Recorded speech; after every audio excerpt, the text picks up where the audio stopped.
Next కనుక చూసినట్టయితే దీంట్లో వచ్చేటువంటి నియమాల్లో చాలా ఇంపార్టెంట్. ఏదైనా ఒక వాహకం గుండా విద్యుత్తును కనుక ప్రయాణం చేసేటప్పుడు విద్యుత్తో పాటు అయస్కాంత క్షేత్రం కూడా వస్తుందని చెప్పిన గ్రేట్ సైంటిస్ట్ ఐర్స్టెడ్ అనేటువంటి సైంటిస్ట్. ఈ ఐర్స్టెడ్ అనేటువంటి సైంటిస్ట్ ఆధారంగా కొన్ని నియమాలు కూడా వచ్చేసినాయి సార్. ఎందుకంటే ఏదైనా ఒక వాహకం గుండా కరెంటును కనుక పంపించినప్పుడు కరెంటుతో పాటు మ్యాగ్నెటిక్ ఇండక్షన్ అయస్కాంత ప్రేరణ కూడా వస్తుందని చెప్పింది ఐర్స్టెడ్ అనేటువంటి సైంటిస్ట్. కాబట్టి విద్యుత్కి అయస్కాంతానికి మధ్య సంబంధాన్ని తెలియజేసింది ఐర్స్టెడ్ అనేటువంటి సైంటిస్ట్. విద్యుత్కి అయస్కాంతానికి మధ్య సంబంధాన్ని తెలియజేసింది ఐర్స్టెడ్ అనేటువంటి సైంటిస్ట్. ఎలా సార్ అంటే ఏదైనా ఒక వాహకం గుండా విద్యుత్ ప్రసారం చేసినప్పుడు విద్యుత్ అనేది తో పాటు అయస్కాంతం వస్తుంది. ఈ అయస్కాంతం ఎలా వస్తుంది? ఈ అయస్కాంతం మ్యాక్స్వెల్ కార్క్ స్క్రూ నిబంధన అనేటువంటి నియమం ఆధారంగా చెప్పొచ్చు sir. Fleming left hand rule ఇలా చెప్పొచ్చు సార్. ఏదైనా ఒక వస్తువును తీసుకొని ఈ వస్తువును మనం ఇట్లా చూపించిన విధంగా ఇలా ముడుచుకున్న వేళ్ళ ఆధారంగా చూపించినప్పుడు బొటనవేలు చూపించేటువంటి మార్గం విద్యుత్ ప్రవాహ దిశను, వేళ్ళు ముడుచుకునేటువంటి దిశను అయస్కాంత క్షేత్రం ఏర్పడుతుందని సార్ ఎవరు చెప్పారు సార్ అంటే మ్యాక్స్వెల్ కార్క్ స్క్రూ నిబంధన చెప్పాడు.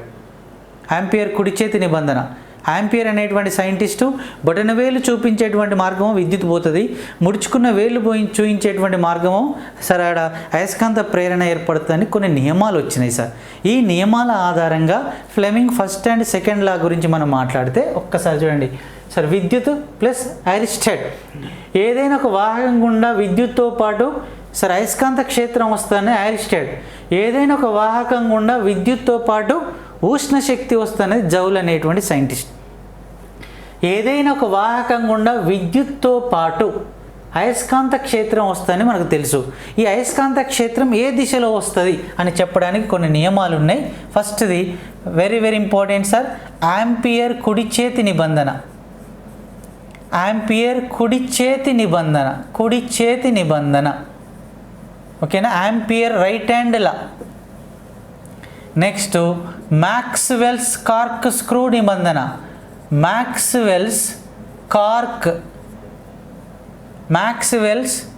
కార్క్ స్క్రూ నిబంధన. ఫ్లెమింగ్ ఎడమ చేతి నిబంధన. ఫ్లెమింగ్ లెఫ్ట్ హ్యాండ్ రూల్ ఎడమ చేతి నిబంధన. అండ్ ఫ్లెమింగ్ కుడి చేతి నిబంధన.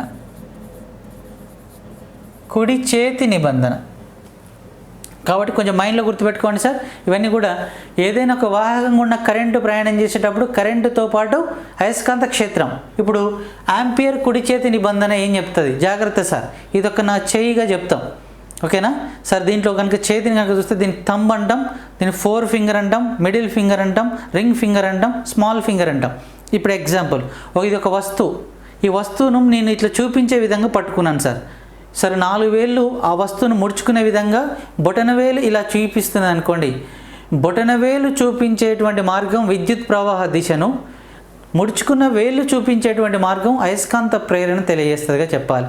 ఏదైనా ఒక వస్తువును కనుక మనం ఇట్లా పట్టుకున్నాం అనుకోండి, చూడండి ఇట్లా పట్టుకున్నప్పుడు బొటనవేలు చూపించేటువంటి మార్గము విద్యుత్ ప్రవాహ దిశ, ముడుచుకున్న వేళ్ళు చూపించేటువంటి మార్గము సార్ అయస్కాంత ప్రేరణ తెలియజేస్తానేటువంటి నియమమే ఆంపియర్ కుడి చేతి నిబంధన. మ్యాక్స్వెల్ కార్క్ స్క్రూ నిబంధన చూడండి. ఇది కార్క్ స్క్రూ అనుకోండి. ఇలా తిప్పినప్పుడు ఏమైతే సార్ ఇలా తిప్పుతున్నాం ఓకేనా సార్. స్క్రూ పోయేటువంటి మార్గము విద్యుత్ ప్రవాహ దిశ, స్క్రూ తిరిగేటువంటి మార్గము అయస్కాంత ప్రేరణ. అంటే approximately Maxwell cork screw and ampere కుడి చేతి నిబంధన దాదాపుగా ఒక్కటే సార్. ఎందుకంటే స్క్రూ తిరిగే మార్గం ఇంతకుముందు ముడుచుకున్న వేలు, స్క్రూ తిరిగే మార్గము అయస్కాంత ప్రేరణ, స్క్రూ వెళ్ళేటువంటి మార్గము విద్యుత్ ప్రవాహ దిశను తెలియజేస్తుంది అన్నదే ఈ నియమంగా చెప్పాలి. ఫ్లెమింగ్ ఎడమ చేతి నిబంధన లెఫ్ట్ హ్యాండ్ రూల్. చూపుడు వేలు, మధ్య వేలు, బ్రొటన వేలు ఒకదానితో ఒకటి లంబంగా అమర్చినప్పుడు చూపుడు వేలో అయస్కాంత ప్రేరణ, మధ్య వేలో విద్యుత్ ప్రవాహ దిశను, సార్ థంబ్ బొటన వేలో బల దిశను తెలియజేస్తుందిగా చెప్పాడు. కాబట్టి దీని ఆధారంగానే వెళ్తుందని చెప్పేటువంటి నియమమే sir Fleming left hand rule. Fleming ఎడమ చేతి నిబంధన ఆధారంగా ఇది చూపుడు వేలు, మధ్య వేలు, బ్రొటన వేలు సార్ ఓకేనా. ఇదో 4 ఫింగర్ అంటాం చూపుడు వేలు ఓకేనా. ఇది మిడిల్ ఫింగర్, మిడిల్ ఫింగర్, ఓకేనా, ఇదో థంబ్ సార్, థంబ్. చూపుడు వేలు, మధ్య వేలు, బ్రొటన వేలు ఒకదానితో ఒకటి లంబంగా అమర్చినప్పుడు చూపుడు వేలు అయస్కాంత ప్రేరణ, ఓకేనా, చూపుడు వేలు అయస్కాంత ప్రేరణ మ్యాగ్నెటిక్ ఇండక్షన్, మధ్య వేలు విద్యుత్ ప్రవాహ దిశను, థంబ్ అనేది బల దిశను తెలియచేస్తుందిగా చెప్పాలి. కాబట్టి గుర్తుపెట్టుకోండి, ఇక్కడ రాస్తున్న very very important. 4 finger is equal to చూపుడు వేలు. చూపుడు వేలు ఎప్పుడైనా అయస్కాంత ప్రేరణను తెలియజేస్తుందిగా చెప్పాడు సార్, మ్యాగ్నెటిక్ ఇండక్షన్ తెలియజేస్తుందని చెప్పాడు. మధ్య వేలు ఎప్పుడైనా కరెంటును తెలియజేస్తుందిగా చెప్పాడు సార్, కరెంటు ఐని తెలియజేస్తుంది. నెక్స్ట్ థంబ్, ఓకేనా, చూపుడు వేలు, మధ్య వేలు, బ్రొటన వేలు. కాబట్టి బ్రొటన వేలు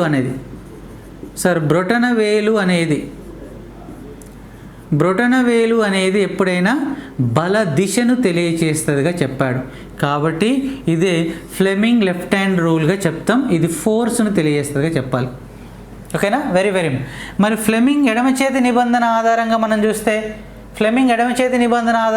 ఇదైనప్పుడు ఫ్లెమింగ్ కుడి చేతి నిబంధన ద్వారా చూసినప్పుడు సేమ్ సార్, చూపుడు వేలు, మధ్య వేలు, బ్రొటన వేలు ఒకదానితో ఒకటి లంబంగా అమర్చినప్పుడు ఇది 4 ఫింగర్, మర్చిపోదు. ఇది మిడిల్ ఫింగర్, మధ్య వేలు, మిడిల్ ఫింగర్. నేను పటంలో చూపించిన విధంగా గుర్తుపెట్టుకోండి. కామన్గా బుక్లో చూసేటప్పుడు కొంచెం రివర్స్లో అనిపిస్తుంది, నేను ఏమైతే మాట్లాడుతున్నాను అనేది సార్. చూపుడు వేలు, మధ్య వేలు, ఇది సార్ థంబ్ అంటాం.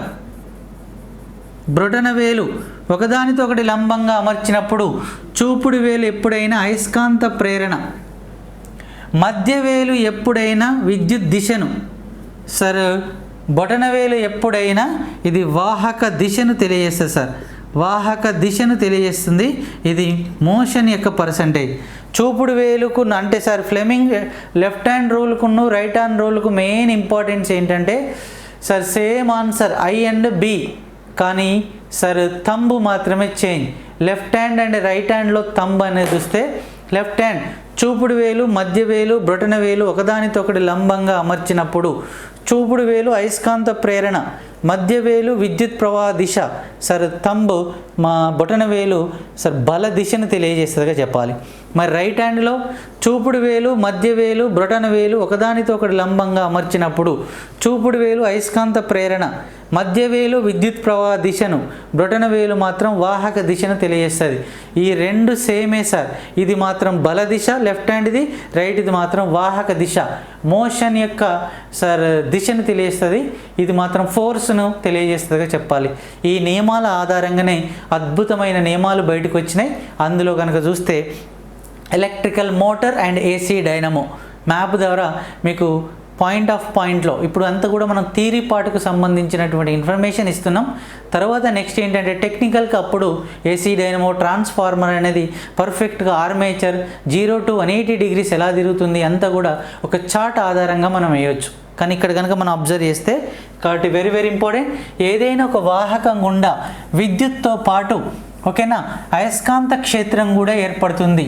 ఈ విద్యుత్తో పాటు అయస్కాంత క్షేత్రం ఏర్పడేటువంటి నియమంలో మొదటి నియమం అండ్ రెండవ నియమాల ఆధారంగా కనుక చూస్తే ఫ్లెమింగ్ ఎడమ చేతి నిబంధన ఆధారంగా చూపుడు వేలు, మధ్య వేలు, బ్రొటన వేలు ఒకదానితో ఒకటి లంబంగా అమర్చినప్పుడే, లంబంగా ఉన్నప్పుడు మాత్రమే ఫోర్స్ పనిచేస్తుంది.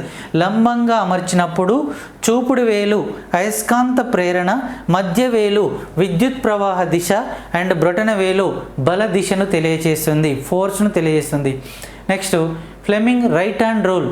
చూపుడు వేలు, మధ్య వేలు, బ్రొటన వేలు ఒకదానితో ఒకటి లంబంగా అమర్చినప్పుడు చూపుడు వేలు అయస్కాంత ప్రేరణ, మధ్య వేలు విద్యుత్ ప్రవాహ దిశ అండ్ థంబ్ బ్రొటన వేలు వాహక దిశ మోషన్ని తెలియజేసేటువంటిదే ఫ్లెమింగ్ ఎడమ చేతి నిబంధన ఆధారంగా మనం చెప్పొచ్చు. ఈ నియమాల ఆధారంగా మోస్ట్ ఇంపార్టెంట్ ఎలక్ట్రికల్ మోటార్ విద్యుత్ మోటార్ ఏంటి ఓకేనా, విద్యుత్ మోటార్ అన్న ఎలక్ట్రికల్ మోటార్ అంటాం. నెక్స్ట్ రెండవది కనుక చూస్తే ఏసీ డైనమోగా చెప్పాలి sir. Alternating current in dynamo, alternating current in dynamo, దీన్నే జనరేటర్ అని కూడా పిలుస్తాం సార్. జనరేటర్ అని పిలిచినా కరెక్టే. కరెంటు పోయినప్పుడు ఆన్ చేసేటువంటి జనరేటర్ కూడా డైనమోనే పిలుస్తాం. ఆల్టర్నేటింగ్ కరెంట్ ఇన్ డైనమో, ఏకాంతర జనరేటర్, ఏకముఖ ఏకాంతర, ఏకాంతర కరెంటు అండ్ ఏకముఖ కరెంటు, ఏకాంతర AC current and DC current అని కరెంటు రెండు రకాలుగా మనం మాట్లాడుకోవచ్చు. క్లాస్ని బట్టి వచ్చేస్తా అంటే sir. Electrical motor and AC dynamo, dynamo ఎప్పుడైనా బాగా తిప్పడం ద్వారా దాంట్లో కరెంటు పుట్టించి ఏసీ కరెంటును పుట్టించేటువంటి జనరేటర్ కాబట్టి దాన్ని ఏసీ డైనమో అని పిలుస్తాం. లాస్ట్కు దీంట్లో ఒక షాఫ్ట్ రాడ్ అనేది ఉండడం వల్ల, ఏకముఖంగా తిప్పడం వల్ల, ఏకాంతరంగా తిప్పడం వల్ల దాంట్లో కరెంటు పుట్టేటువంటి కెపాసిటీ వస్తాయి. దీంట్లో కనుక మనం అబ్జర్వ్ చేస్తే విద్యుత్ మోటార్ అనగా dash, very very very very important sir. Electrical motor, మన ఇంట్లో వచ్చేటువంటి ఏ మోటార్ అయినా ఫస్ట్ కరెంటుతోనే ఆన్ అవుతుంది. కరెంటు ఎవరైనా రైతులు కనుక చూస్తే కరెంటు చూసినప్పుడు 3 ఫేజ్ కరెంట్ వచ్చిందా అనేటువంటి ఆలోచన వస్తుంది. అంటే విద్యుత్ మోటార్ ఎప్పుడైనా కరెంటుతో ఆన్ అవుతుంది కాబట్టి కరెంటే అనేటువంటి పదమే ముందు రాయాలి. డైనమో ఎప్పుడైనా కరెంటు పోయినప్పుడు అది యాంత్రికంగా తిప్పడం ద్వారా కరెంట్ వస్తూ ఉంటుంది. కాబట్టి ఇప్పుడు మీరు గుర్తుపెట్టుకోవాల్సినటువంటి క్వశ్చన్ ఏంటంటే, అసలు ఫస్ట్ కరెంటు విద్యుత్ మోటార్ అనేది ఎలా వస్తుంది? కరెంటు మోటార్ అనేది కరెంటుతోనే స్టార్ట్ అవుతుంది కాబట్టి ముందే కరెంట్ అనే పదం వస్తుంది. సరే, ఎలక్ట్రికల్ మోటార్ అనగా డాష్ అన్నప్పుడు సార్ మోటార్ ఎప్పుడైనా కరెంటుతో నడుస్తుంది కాబట్టి విద్యుత్ శక్తిని, ఓకేనా, శక్తిని యాంత్రిక శక్తిగా మార్చేటువంటి పరికరాన్ని ఎలక్ట్రికల్ మోటార్ అంటాం. యాంత్రిక శక్తిగా మార్చేటువంటి పరికరాన్ని ఎలక్ట్రికల్ మోటార్ అంటాం. విద్యుత్ శక్తిని యాంత్రిక శక్తిగా మార్చేటువంటి పరికరాన్ని విద్యుత్ మోటార్గా చెప్పాలి. విద్యుత్ శక్తిని యాంత్రిక శక్తిగా మార్చేటువంటి పరికరమే ఎలక్ట్రికల్ మోటార్, విద్యుత్ మోటార్గా చెప్తాం. అంటే ఒకసారి మీరు అబ్జర్వ్ చేయండి సార్, మన ఇంట్లో ఉండేటువంటి ఏ మోటార్ అయినా కరెంటుతో ఇస్తాం, కరెంటు ఆన్ అయినప్పుడే స్టార్ట్ అవుతుంటుంది. దీంట్లో చాలా రకాలు ఉంటాయి. కేంద్రక శక్తిని విద్యుత్ శక్తిగా మార్చేది డాష్, రియాక్టర్. అలానే యాంత్రిక శక్తిని విద్యుత్ శక్తిగా మార్చేది డాష్, డైనమో. రసాయన శక్తిని విద్యుత్ శక్తిగా మార్చేది డాష్, బ్యాటరీ. ఓకేనా, ఇలాంటివి చూడండి సార్. సరే, ధ్వని శక్తిని విద్యుత్ శక్తిగా మార్చేది హైడ్రోఫోన్. కాబట్టి ఇట్లా ఎగ్జామినేషన్ పాయింట్ ఆఫ్ వ్యూలో చాలాసార్లు అడుగుతున్నాడు. కాబట్టి విద్యుత్ శక్తిని యాంత్రిక శక్తిగా మార్చేటువంటి పరికరాన్ని ఎలక్ట్రికల్ మోటార్ అంటాం. మన ఇంట్లో ఉండేటువంటి ఏ మోటార్ అయినా కరెంటుతోనే స్టార్ట్ అవుతుంది. కాబట్టి electrical power to mechanical power, electrical power to mechanical power is a electrical motor. Electrical మోటార్ను కనుక్కున్న గ్రేట్ సైంటిస్ట్ ఎవరు సార్ అంటే చైనా దేశానికి సంబంధించిన సైంటిస్ట్గా ఒక అవగాహన ఉంది, ఒక ఊహ ఉంది. ఇంతవరకు ఎక్కడ కూడా ఎవరు ఎలక్ట్రికల్ మోటార్ని ఇంట్రడ్యూస్ చేసినో ఇంతవరకు ఎవరు కూడా మనకు తెలియదు సార్. నెక్స్ట్ ఇక్కడ కనుక చూస్తే సరే, ఏసీ డైనమో.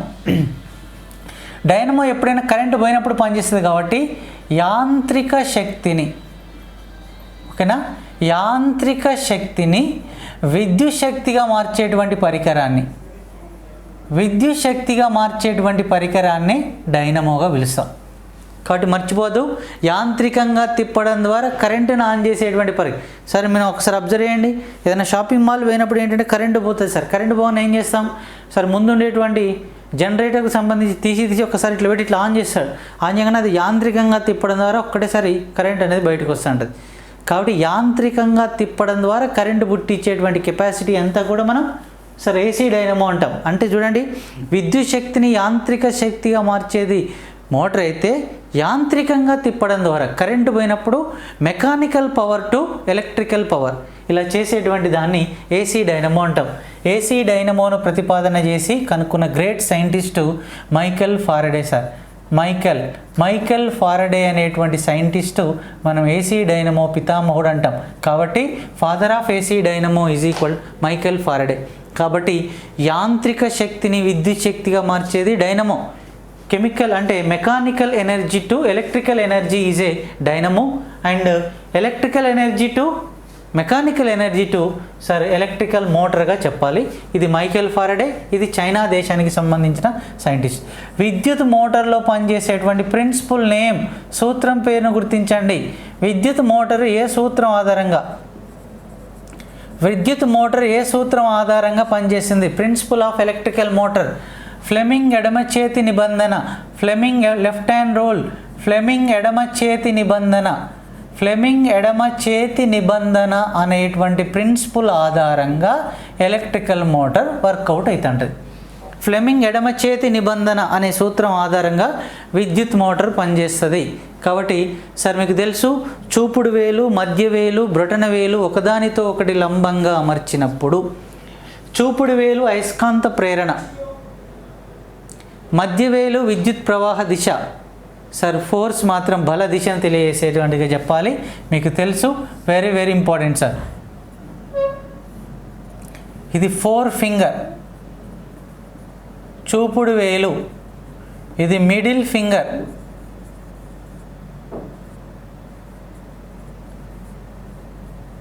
ఇది థంబ్. చూపుడు వేలు, మధ్య వేలు, బ్రొటన వేలు ఒకదానితో ఒకటి లంబంగా అమర్చినప్పుడు చూపుడు వేలు ఎప్పుడైనా అయస్కాంత ప్రేరణను, మధ్య వేలు ఎప్పుడైనా విద్యుత్ ప్రవాహ దిశను, ఇది బల దిశను తెలియచేస్తుందిగా చెప్పాలి. ఇదే ఫ్లెమింగ్ ఎడమ చేతి నిబంధన ఆధారంగా ఎలక్ట్రికల్ మోటార్ అనేది మనకు వర్కౌట్ అవుతూ ఉంటుంది. ఒకసారి కనుక మనం ఆలోచిస్తే నార్త్ సౌత్ ఉండేటువంటి రెండు మ్యాగ్నెటిక్స్ని తీసుకొని దీంట్లో దీర్ఘచతురస్రాకారంలో విద్యుత్ బంధక కవచంతో నిర్మించబడినటువంటి దీన్ని ఆర్మేచర్గా పిలుస్తూ ఉంటాం. ఒకదానితో ఒకటి సార్ దాన్ని మనం వైండింగ్గా పిలుస్తాం. కాబట్టి నార్త్ సౌత్ ఈ రెండింటి మధ్య ఉండేటువంటి విద్యుత్ బంధక కవచంతో నిర్మించబడినటువంటి ఒక ఆర్మేచర్గా చెప్పాలి. ఇక్కడికి వచ్చిన తర్వాత దీన్ని 2 రకాలుగా విడగొట్టి సార్ దీనికి ఒక బ్యాటరీకి కనుక కనెక్షన్ చేస్తూ ఉంటారు. బ్యాటరీ కనుక కనెక్షన్ చేస్తారు. చేసిన తర్వాత సార్ దీంట్లో మొత్తం ఆర్మేచర్ అంటాం. దీంట్లో విద్యుత్ బంధక కవచం చేత నిర్మించబడి ఉంటుంది. దీన్నే మనం ఆర్మేచర్ అని పిలుస్తాం, ఆర్మేచర్. ఓకేనా సార్. దీంట్లో కనుక ఇక్కడ నుంచి వచ్చేటువంటి కరెంటును కనుక ఇటు చూసినప్పుడు ఇక్కడ B1 B2 ఇక్కడ 2 బ్రష్లు ఉంటాయి సార్. ఇది B1 బ్రష్, ఇది B2 బ్రష్లు ఉంటుంది సార్. C1 C2లు స్లిప్ రింగులు ఉంటాయి, C1 C2లు స్లిప్ రింగులు ఉంటాయి.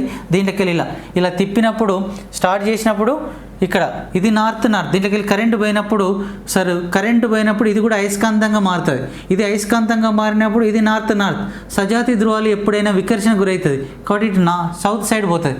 సౌత్ సైడ్ పోయినప్పుడు సార్ మళ్ళీ సార్ ఇట్లా పోయేసరికి లంబంగా ఇట్లా ఉన్నది సమాంతరంగా ఇట్లా మళ్ళీ లంబంగానే కరెంట్ పాస్ అవుతుంది. ఎందుకంటే ఒకదానితో ఒకటి లంబంగా. మళ్ళీ ఇటు పోగానే ఇది ఏమైతే సార్ మళ్ళీ ఇది లంబంగా అయిపోతుంది సార్. చూపుడు వేలు, మధ్య వేలు ఒకదానితో ఒకటి లంబంగా అమర్చినప్పుడు ఏమైతే సార్ అంటే మళ్ళీ ఫోర్స్ అనేది పవర్ ఆన్ అవుతుంటాడు. ఆయన మళ్ళీ ఇలా అవుతుంది. ఇలా 0 90 180 90 0 180 0 90 180 ఇలా 0 to 180 డిగ్రీ మధ్య ఆర్మేచర్ అనేది ఇలా తిరగడం వల్ల స్టార్ట్ అవుతుంటుంది. ఏదైనా ఫ్లెమింగ్ ఎడమ చేతి నిబంధన ఆధారంగా ఒకదానితో ఒకటి సమాంతరంగా ఉన్నప్పుడు ఫోర్స్ అనేది పనిచేయదు. ఒకదానితో ఒకటి ఇట్లా లంబంగా వచ్చినప్పుడు మాత్రమే ఫోర్స్ పనిచేయడం వల్ల ఇటు పోతుంది. పోగానే మళ్ళీ నార్త్ సౌత్ సజాతి ధ్రువాలు వికర్షణ గురైతే మళ్ళీ ఫోర్స్ పనిచేయగానే ఇలా ఎప్పటికీ 0 to 180 డిగ్రీల మధ్య ఆర్మేచర్ తిరగడం వల్ల C1 C2లు స్లిప్ రింగులు ఒకదానితో ఒకటి తాక్కుంటూ పైనుంచి కిందికి ఉండేటువంటి షాఫ్ట్ రాడ్ ద్వారా అవి తిరుగుతూ ఉంటాంటే అందులో B1 B2లు కార్బన్ బ్రష్ల ద్వారా ఎలక్ట్రిసిటీ పవర్ అనేది వెళ్తూ ఉంటుంది. కాబట్టి ఇందులో కనుక చూస్తే ఫ్లెమింగ్ ఎడమ చేతి నిబంధన ఆధారంగా చూపుడు వేలు, మధ్య వేలు ఒకదానితో ఒకటి లంబంగా ఉన్నప్పుడు సార్ మ్యాగ్నెటిక్స్కి ఆర్మేచర్ లంబంగా ఉన్నప్పుడు ఫ్లెమింగ్ ఎడమ చేతి నిబంధన ఆధారంగా ఎలక్ట్రిసిటీ ప్రసారం అనేది జరుగుతుంటుందిగా మనం చెప్పాలి. ఫ్లెమింగ్ లెఫ్ట్ హ్యాండ్ రూల్గా చెప్తాం సార్. మరి దీని యొక్క నియమం కనుక మనం ఆలోచిస్తే very very very important principle of the AC dynamo యొక్క ప్రిన్సిపల్ విద్యుదయస్కాంత ప్రేరణ అంటాం సార్. విద్యుదయస్కాంత ప్రేరణ, ఎలక్ట్రోమాగ్నెటిక్ ఇండక్షన్, విద్యుదయస్కాంత ప్రేరణ అనేటువంటి నియమం ఆధారంగా మనకు పనిచేస్తుంది సార్. విద్యుదయస్కాంత ప్రేరణ అనేటువంటి నియమాన్ని ప్రతిపాదన చేసింది మైకెల్ ఫారడే. కాబట్టి ఏసీ డైనమోలో వచ్చేటువంటి మెయిన్ ప్రిన్సిపల్ ఏంటి అంటే విద్యుదయస్కాంత ప్రేరణ అనేటువంటి నియమం ఆధారంగా సార్ ఏసీ డైనమో పనిచేస్తుంది సార్. 18వ శతాబ్దానికి సంబంధించిన సార్ మైకెల్ ఫారడే అనే సైంటిస్టు విద్యుదయస్కాంత ప్రేరణ అనేటువంటి నియమాన్ని కనుక్కున్నాడు సార్. మైకెల్ ఫారడే అనేటువంటి సైంటిస్టు విద్యుదయస్కాంత ప్రేరణ అనేటువంటి నియమాన్ని ప్రతిపాదన చేసిండు. ఎలా చేసిండు సార్ అంటే ఒక్కసారి కనుక మనం అబ్జర్వ్ చేస్తే ఎలా చేసింది సార్ అంటే ఒకసారి ఒక తీగ చుట్టని ఇలా తీసుకున్నాడు సార్. ఇక ఒక తీగ చుట్టని ఇలా తీసుకున్నాడు. ఒక రాగి తీగని ఇలా తీసుకొని దీన్ని తీసుకొచ్చి ఒక చిన్న గల్వనామీటర్కి సెట్ చేసింది సార్. గల్వనామీటర్, చిన్న గల్వనామీటర్, స్వల్ప కరెంటును కొలవడానికి ఉపయోగించేటువంటి పరికరం పేరే గల్వనామీటర్ సార్. స్వల్ప కరెంటు, చిన్న చిన్న కరెంట్లను కొలవడానికి ఉపయోగించేటువంటి పరికరం పేరే గల్వనామీటర్గా చెప్పొచ్చు సార్. అంటే మామూలు కరెంటును కొలవడానికి ఉపయోగించేది అమ్మీటర్, అంటే స్వల్ప కరెంటును కొలవడానికి ఉపయోగించేదే మనం గల్వనామీటర్గా మనం చెప్తాం.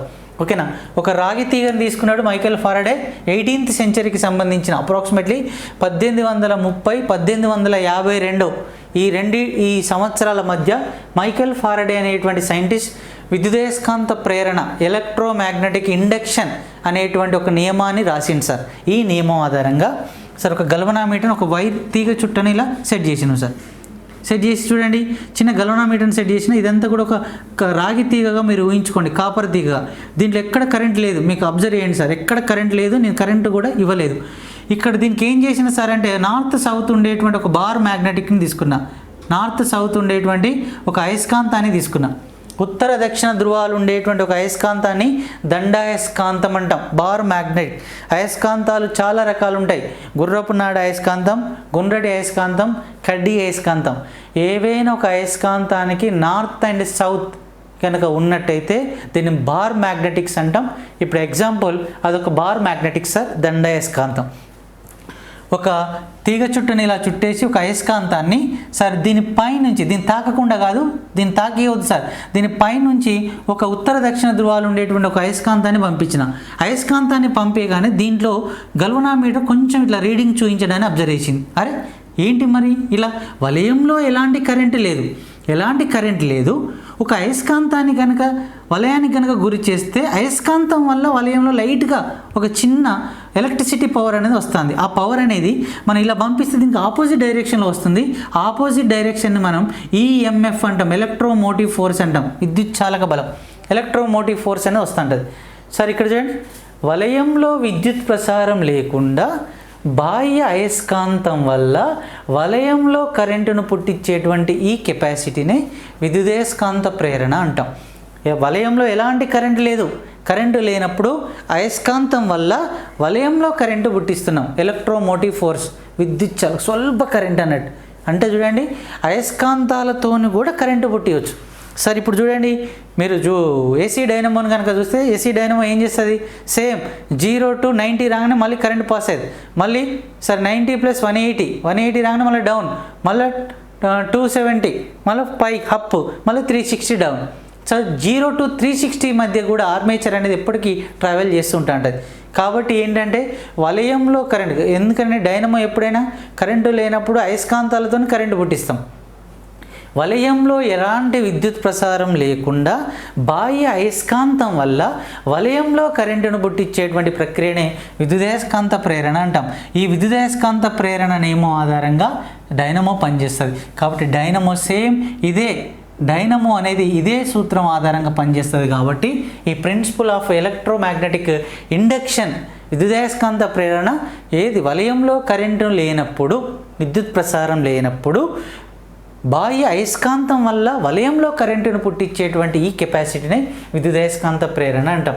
సరే ఇక్కడ చూడండి, విద్యుత్ మోటార్ మరి పనిచేసేటువంటి నియమం Fleming left hand rule, dynamo పనిచేసేటువంటి నియమం విద్యుదయస్కాంత ప్రేరణ. Okay right. మరి విద్యుత్ మోటార్ ఎంత నుంచి ఎంత తిరుగుతుంటే సార్ 0 డిగ్రీల నుంచి 180 డిగ్రీల మధ్య మాత్రమే ట్రావెల్ చేస్తుంటే సార్. 0 to 180, 0, 90, 180, 180, 90, 0, 0, 90, 180. సరే ఇలా ఉన్నప్పుడు సమాంతరంగా బ్యాటరీ నుంచి కరెంట్ పోగానే కరెంట్ రాగానే ఇది లంబంగా అవుతుంది. లంబంగా రాగానే ఏం చేస్తుంది, విద్యుత్ ప్రసారం అనేది ఒక డెఫినేషన్ వస్తుంది. ఏంటి, ఏదైనా చూపుడు వేలు మధ్య వేలు ఒకదానితో ఒకటి లంబంగా ఏర్పడ్డప్పుడే దీంట్లో ఎలక్ట్రిసిటీ ప్రసారం. మళ్ళీ ఏం చేస్తే 180, మళ్ళీ సమాంతరంగా, మళ్ళీ దాన్ని నుంచి బ్యాటరీ నుంచి వచ్చే కరెంటు మళ్ళీ 180, ఇలా 0 to 90, 180. కాబట్టి ఒకదానితో ఒకటి లంబంగా అమర్చినప్పుడే ఎలక్ట్రిసిటీ ప్రవాహం అనేది వస్తూ ఉంటుంది. కాబట్టి సార్ 0 to 180 డిగ్రీల మధ్య మాత్రమే తిరిగేది ఏంటిది, ఎలక్ట్రికల్ మోటార్. కానీ ఇది మాత్రం కనుక ఒకసారి చూస్తే ఇది 0 to 360 డిగ్రీస్ మధ్య తిరుగుతుంటుంది సార్. 0 to 360 డిగ్రీస్ మధ్య తిరిగేదే ఏసీ డైనమోగా చెప్తాం. కాబట్టి ఏసీ డైనమోలో ఆర్మేచర్ అనేది 0 to 360 degrees మధ్య తిరిగితే ఎలక్ట్రికల్ మోటార్లో మాత్రం 0 to 180 degrees మధ్య తిరుగుతుంటుంది. కాబట్టి విద్యుత్ మోటార్లో వచ్చేటువంటి ఆర్పిఎం ఎంత, ఎలక్ట్రికల్ మోటార్ యొక్క ఆర్పిఎం ఎంత అంటే రొటేటరీ పర్ మినిట్, ఒక నిమిషానికి చేసేటువంటి భ్రమణాల సంఖ్యనే మనం ఆర్పిఎం అంటాం. విద్యుత్ మోటార్లో వచ్చేటువంటి ఆర్పిఎం ఎంత, ఒక నిమిషానికి చేసేటువంటి భ్రమణాల సంఖ్య ఎంత, ఒక నిమిషానికి చేసేటువంటి భ్రమణాల సంఖ్య 1800, 1500 to 1800, 1800 భ్రమణాలు కనుక చెందితే దీని ఎలక్ట్రికల్ మోటార్కు సంబంధించినటువంటి ఆర్పిఎంగా చెప్పొచ్చు.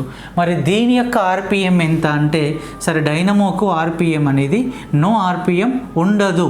ఎందుకు ఉండదు సార్ అంటే చిన్న డైనమో అయితే చిన్నగా కరెంట్ వస్తుంది, పెద్ద డైనమో అయితే పెద్దగా కరెంట్ వస్తుంది. కాబట్టి వలయంలో విద్యుత్ ప్రసారం లేకుండా బాహ్య అయస్కాంతం వల్ల వలయంలో పుట్టించేటువంటి ప్రక్రియనే విద్యుదయస్కాంత ప్రేరణ అంటాం. విద్యుదయస్కాంత ప్రేరణ అనేటువంటి నియమం ఆధారంగా డైనమో పనిచేస్తుంది. కాబట్టి డైనమోలో పనిచేసేటువంటి నియమం అంతా కూడా మోస్ట్ ఇంపార్టెంట్ నియమంగా చెప్పాలి. ఎలక్ట్రోమాగ్నెటిక్ ఇండక్షన్, విద్యుదయస్కాంత ప్రేరణ అనేటువంటి నియమం ఆధారంగానే ఏసీ డైనమో పనిచేస్తుంది. డైనమో యొక్క మెయిన్ ఇంపార్టెన్స్ ఎలక్ట్రోమాగ్నెటిక్ ఇండక్షన్. ఓకేనా, very very very very important sir. ఓకేనా, చూడండి, కేంద్రక శక్తిని విద్యుత్ శక్తిగా, కేంద్రక శక్తిని విద్యుత్ శక్తిగా అట.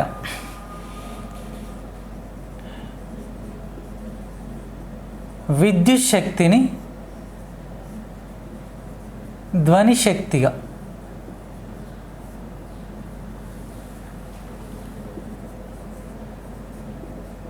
రసాయన శక్తిని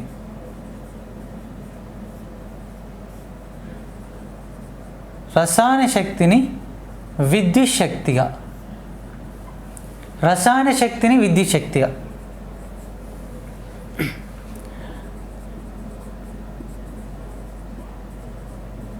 విద్యుత్ శక్తిని యాంత్రిక శక్తిగా. నేను ఎక్స్ప్లెయిన్ చేస్తాను ఇంగ్లీష్ మీడియం, కొంచెం జాగ్రత్త సార్. నెక్స్ట్, యాంత్రిక శక్తిని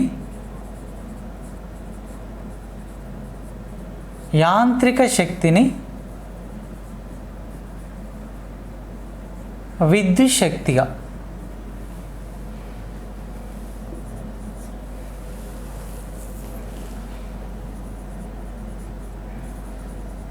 విద్యుదయస్కాంత ప్రేరణ,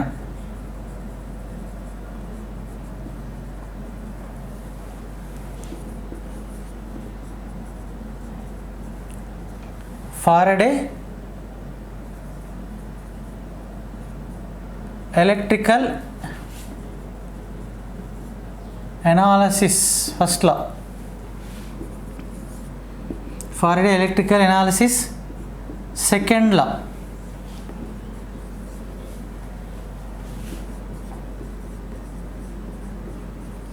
ఫ్లెమింగ్ లెఫ్ట్ హ్యాండ్ రూల్ ఎడమ చేతి నిబంధనలో,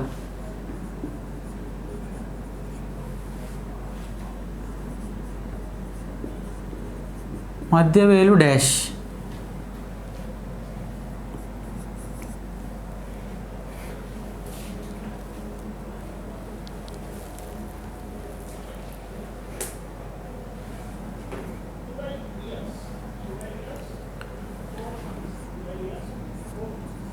ఫ్లెమింగ్ కుడి చేతి నిబంధనలో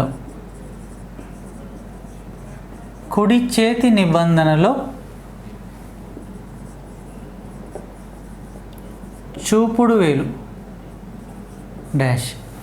కాబట్టి ఇవన్నీ కూడా ఎగ్జామినేషన్ పాయింట్ ఆఫ్ వ్యూలో చాలా అంటే చాలాసార్లు అడిగినటువంటి క్వశ్చన్ అన్నీ కూడా. కాబట్టి ఇవన్నీ కూడా ప్రిన్సిపల్స్, వర్కింగ్ ప్రిన్సిపల్స్ అనేది చాలా ఇంపార్టెంట్ ప్రిన్సిపల్స్గా చెప్పొచ్చు. ఎందుకంటే చాలాసార్లు ఎగ్జామినేషన్ పాయింట్ ఆఫ్ వ్యూలో అన్ని match the following and working statements కానీ ప్రిన్సిపల్స్ కానీ ఎగ్జామినేషన్ పాయింట్ ఆఫ్ వ్యూలో ఇస్తున్నారు. వచ్చిన తర్వాత మనం ఒకసారి ఎక్స్ప్లెయిన్ చేద్దాం సార్. అయస్కాంత ప్రేరణ, ఇంగ్లీష్ మీడియం మ్యాగ్నెటిక్ ఇండక్షన్,